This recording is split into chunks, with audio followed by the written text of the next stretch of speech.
We're going to talk about kitchen design. I'm Stuart Cohen. Okay, I'm using this thing so I can like hit him. Okay. We're in. Anyway, I'm Julie Hacker. I want to say that I am a Zoomer, and you Are a boomer. no. A what? Old. Yeah, What's yeah, the I'm next older. thing? Older. I'm older. So, okay. and we're also dinosaurs. We don't work really fast. So. No, but you know what? Like Maxine, we talk really fast, so we do well with people that have short attention spans. Okay. Did we get the changer? We don't have any pictures yet. So, again, Maxine came to visit us, and it was like, okay, trends. Well, we don't really think we pay attention to trends. And Maxine said, oh no, you guys are right on trends. So what you're going to see in the work that we're going to show is some longer term trends that we think have affected and shaped kitchen design, and then to a certain extent our response to them in terms of how houses and how kitchens are being reshaped. We do just residential work. We've been working together and building houses and for remodeling houses. 25 years. And we've done a kitchen in all but one, which is a job Mick DiGiulio poached from us. So what can I say? We actually need pictures. You're supposed to. Oh, do I? What do I do? See, we don't know how to use our thumbs. That's the laser pointer. This is... Help. Well, as someone that texts with their index finger, I don't know, this is a thumb control thing. We need pictures. He's working. Oh, he's working on it. He's working on it. Okay. Oh, here. There we go. Okay. I'm assuming this changes You know, it. you can't. Can you hear it? You have to talk in there. We're married, so, you know, we talk over each other, obnoxious, whatever.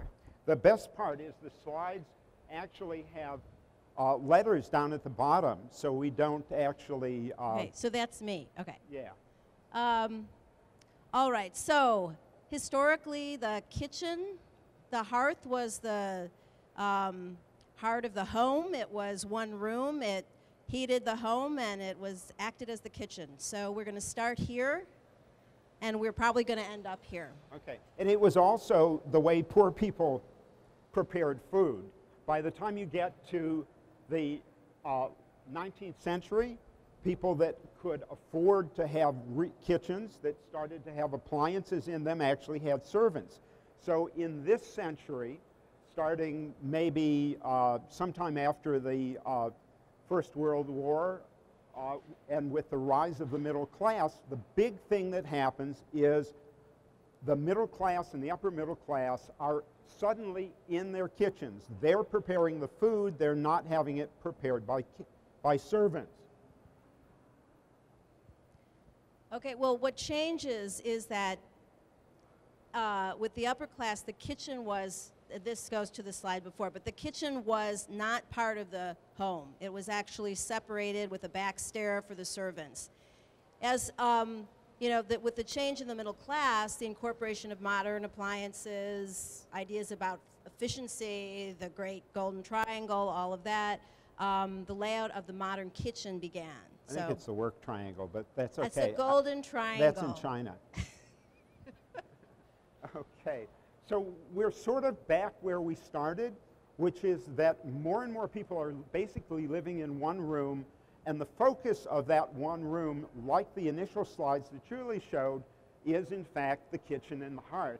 I kind of love this image. It's Glenn Murcott, who won the Pritzker Prize a couple of years ago, and it's a one-room house, but what appeals to me about it is there's the kitchen, the counter just slides across, there's the fireplace tucked underneath that same counter, and there's the flue. So those two kind of iconic centers of the house are all part of this one room. This one's you. Okay, so basically, this is the famous Villa Savoye, Le Corbusier, about 1930, and modern architecture introduced the idea of the open plan. However, the kitchen in Villa Savoye was separated from the rest of the house, even though it was open, you can see by the windows, to the exterior. But oops, sorry. That's okay, he always does that. Anyway, but you can begin to understand the change in the informality of the house. So at this point, changes in the way kitchens relate to the space of the house don't have to do with architectural invention, they have to do with sociological change and with the way in which we inhabit the spaces. I kind of love this picture. This is the famous house by Mies van der Rohe, the Farnsworth House, which is in Plano, Illinois.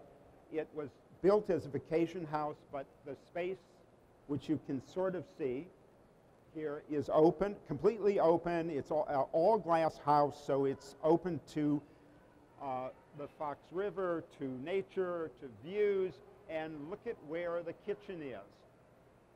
That's the kitchen pushed up against the wall. It still is not thought of as an important element or part of the living space of the house. This is you. So this, we're like ping pong balls or something. I'm not going to stand over there. Sorry. Okay, we'll just keep walking in front of one another. Okay, so we're sort of moving into our approach to looking at the kitchen and how it is incorporated into the homes we do. So we have begun to see the kitchen as really visually connecting to adjacent spaces through cabinets as windows to the inside and the outside, and also looking at the way cabinets become architecture. Okay. So there's one of my favorite images of a cabinet as a building. You'll notice that the building has an architectural cornice, area of windows, and then a kind of solid base. And I, like all of the kids looking at their laptops, have to lean over to speak into my microphone.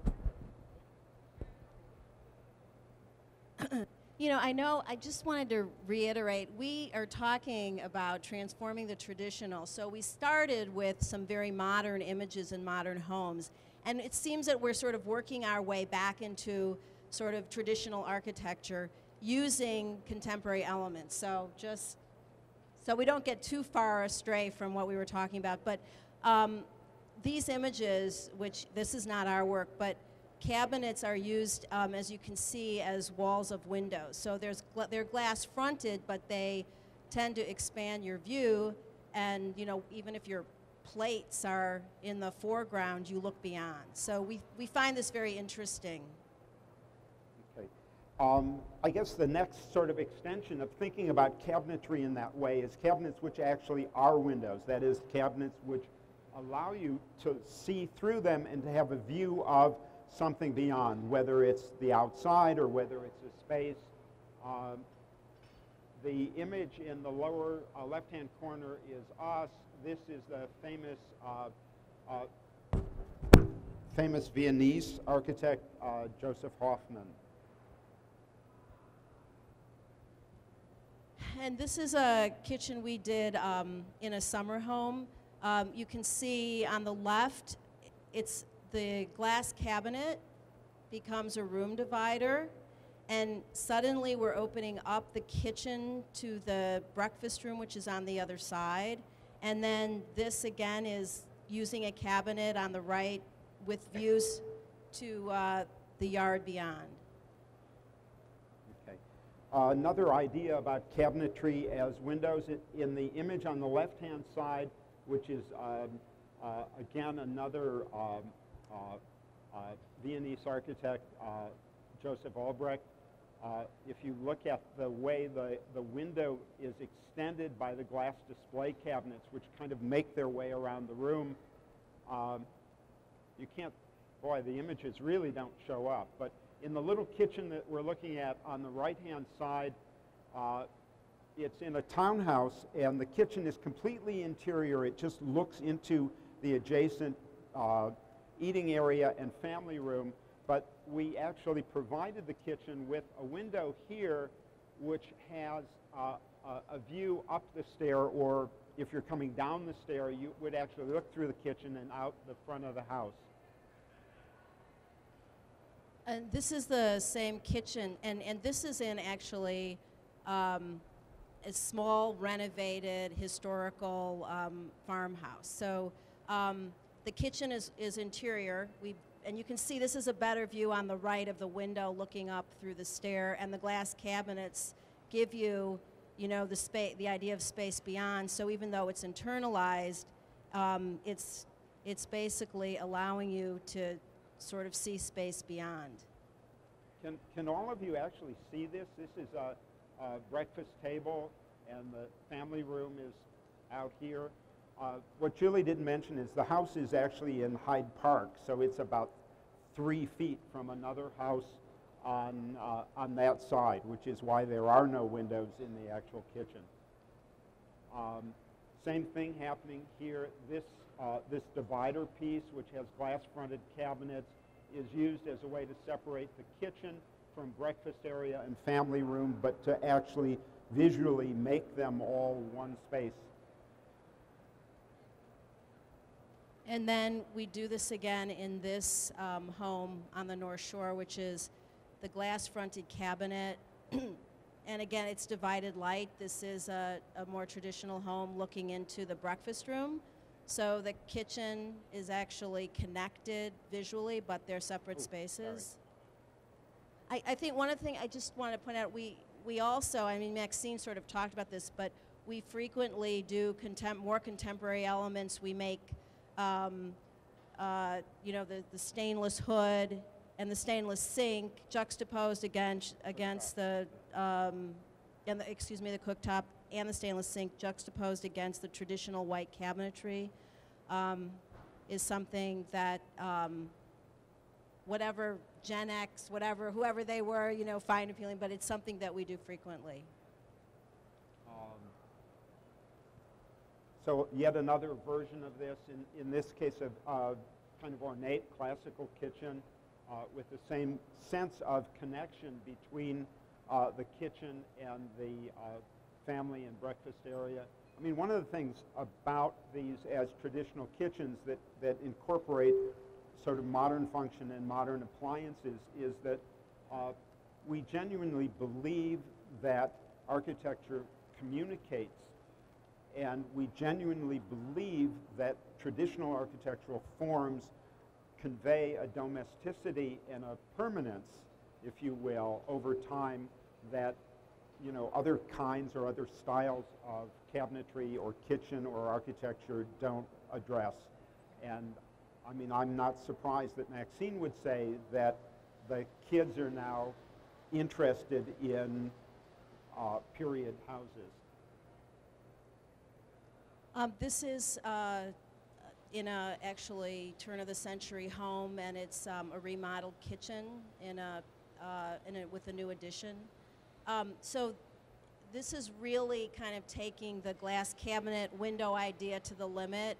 The glass cabinets are back up to the windows that front the owner's garden, and which is something that she wanted and something that we were able to do. So I think the next image, what's the next image?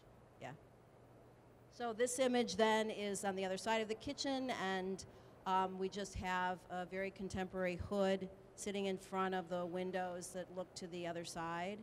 But yet, you know, the feeling is fairly traditional. So I think, you know, we try to sort of blend not only materials and, you know, equipment as machines, but also the modern idea of space, that it's connected to the outside as well as through the house. So that's what transforming the traditional really implies. And then this is just looking back from the kitchen to the family room through just a lowered area where there's a breakfast table and translucent glass cabinets. Okay. And we wanted to leave you with some of our preferences and some do's and don'ts. This is highly personal from the time that we've spent designing houses and designing kitchens, but we feel very strongly that the kitchen should relate to the style and the visual elements of the house that it's in, whether it's a new house that you're building or whether it's a house that you're remodeling. We always try on remodelings to use profiles and moldings that come from the house or reflect other aspects of the house. and this would extend to the other millwork that we would use in the kitchen, and even the style of the cabinets.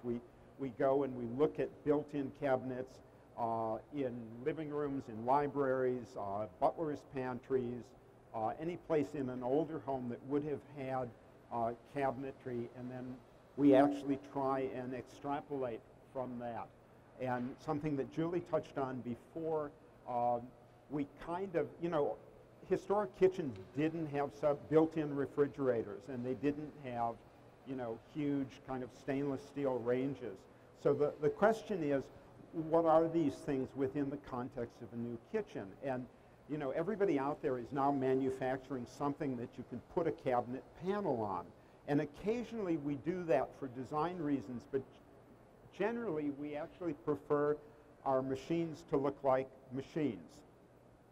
And we'll show you what that means in a moment. Yeah. We're good. Oh, this is just, okay, so this is some more do's and don'ts. So we actually do hoods. We actually like to build them in, or in one slide you'll see it built as a mantle. We are really big against trying to align all of the cabinets with the heads of doors so that you don't end up with a kitchen looking like it's... You said we were against. We try to line them up. Oh, sorry. That's what I need. That's what it says. I'm not reading it. I'm just Okay. talking. So I think what we always object to, for good or for bad, you know, a kitchen plunked into a home where there's no alignment, no use of the context of the home or the trim, and the cabinets bump up and down, and it's chaotic. And then we really try to provide scale. So one of the things with in a traditional home, the scale of the cabinets and the division of the glass and the texture, all of that comes into play. Okay, so with respect to making kitchen cabinets in the style of the house, this is a very, very famous modern house. It's the Schroeder House in Utrecht by architect who is also famous for his furniture, Gerrit Rietveld. And if you know the house and have wondered what the kitchen cabinets look like, it's hard to see in the slide because it's not dark enough in here, but this Rietveld was Mondrian, the painter, was a friend of his, and he sort of made buildings and furniture that picked up on the compositional and spatial ideas of Mondrian, and they're the kind of cabinets that you would have in a house that's made physically and conceptually out of points, lines, and planes. Okay, so and you know, we frequently end up doing work in mid-century modern homes. On the left, you can see the exterior. You know, although there's no crown molding or base, I mean, what we've done is we've just taken more of the vocabulary of the house, and we've made a kitchen that fits within it. So I think it's, you know, we always begin when we're doing renovations with the character of the house, and if it's mid-century modern, you're not going to, you know, you're not going to do like a highly ornate classical kitchen unless you're forced to. But yeah, well, we try not to. So. Okay. This is a kitchen in a new house that we did, and if you notice, all of the appliances are stainless steel clad in what is otherwise a very traditional kitchen with a lot of non-traditional features. That's the family room, the breakfast room, or areas beyond it in a traditional Victorian glass greenhouse, but it still is essentially an all-glass room. If you look, I really apologize. The slides are so light in here, you sort of can't see. But here's the hood, and there's a stainless steel panel above the hood. This is not a range. It's actually just a cooktop. And what we did was stainless steel clad pots and pan drawers beneath the range. That's basically where they want to store things like that. But the idea is to actually make the visual continuity of the stainless steel element literally top to bottom There's a stainless steel farm sink, and then on either side of it, we've got a stainless steel dishwasher. And then at the end of the room, you can see there's a wine refrigerator and a conventional cabinet above it, which we clad in stainless steel, and then framed with traditional moldings and crown. And then on the other side is a built-in refrigerator. Again, because there are high ceilings in this house, we did the cabinetry over the stainless steel refrigerator in stainless steel. Just a couple. Okay. Yeah. So this is we in a. have 10 minutes left. Okay, this is a house in Hyde Park, and here, when we talked about the range hood as a mantle. Oh, sorry. Oh, that's not our work. Anyway, range hood as mantle. You can see that here, and the cabinets are punctuated by windows. And you know, here's the sense of materiality. There's you can't see. There's a different countertop. The island countertop is different. The colors are different, but there's a harmony between the tile color and the island color. So it's you know, using the same house molding, it really goes together. Just a word about the hood. There were two things driving the design of it. Most of the hoods that you see are, you know, like Christopher Peacock kitchens, and they look like they came out of a classical home. The house this is in fact, Carpenter Gothic in style.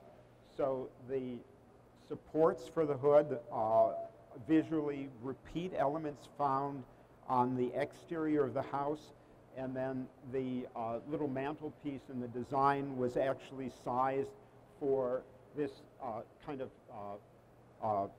arts and crafts painting of Dachshund, which our client said had to go over, or had to go on the hood over her cooktop. Okay. Just before I say anything about this slide, none of you in the audience did it. This isn't our work. Nobody's claiming it. Okay. So the thing I want to comment on about this slide, while the individual elements aren't offensive, or I think that there's some misunderstandings of how all of this could have worked together. For instance, if you look at the room beyond, all of the trim is painted, and then suddenly all of the cabinetry is dark, which is okay, but then the elements which are part of the architecture, the ceiling panels and the column, are also dark wood.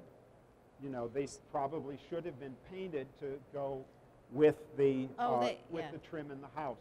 The idea of the ceiling panels, because the kitchen is really big, and the designer wanted to divide it into two parts, is basically a good idea, except the way it's executed. If any of you remember your, you know, sophomore year geometry, the way you define or maybe it's solid geometry, the way you define a volume is either with planes or with lines.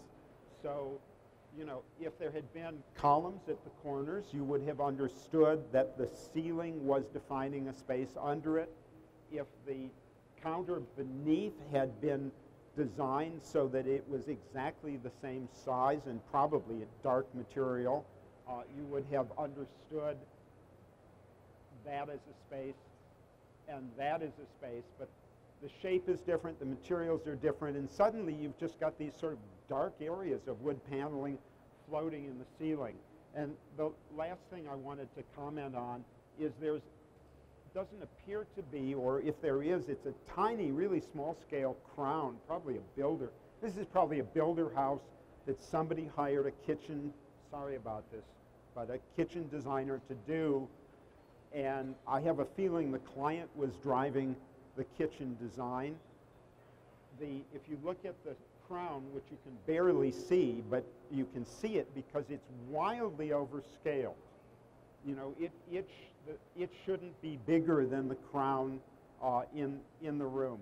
So they're just, you know, a few simple ideas about the relationship of the kitchen that you're doing to the envelope or volume or architecture that's going to go in, that's going to actually make it Right. more harmonious. And I think one thing to think about here is, okay, there's a whole lot of space. And so the kitchen sits, go back. Oh, sorry.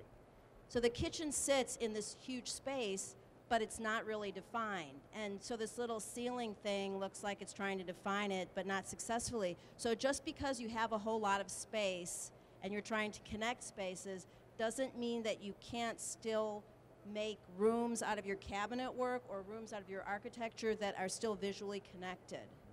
So I think the next image, we have to end with the work that we do.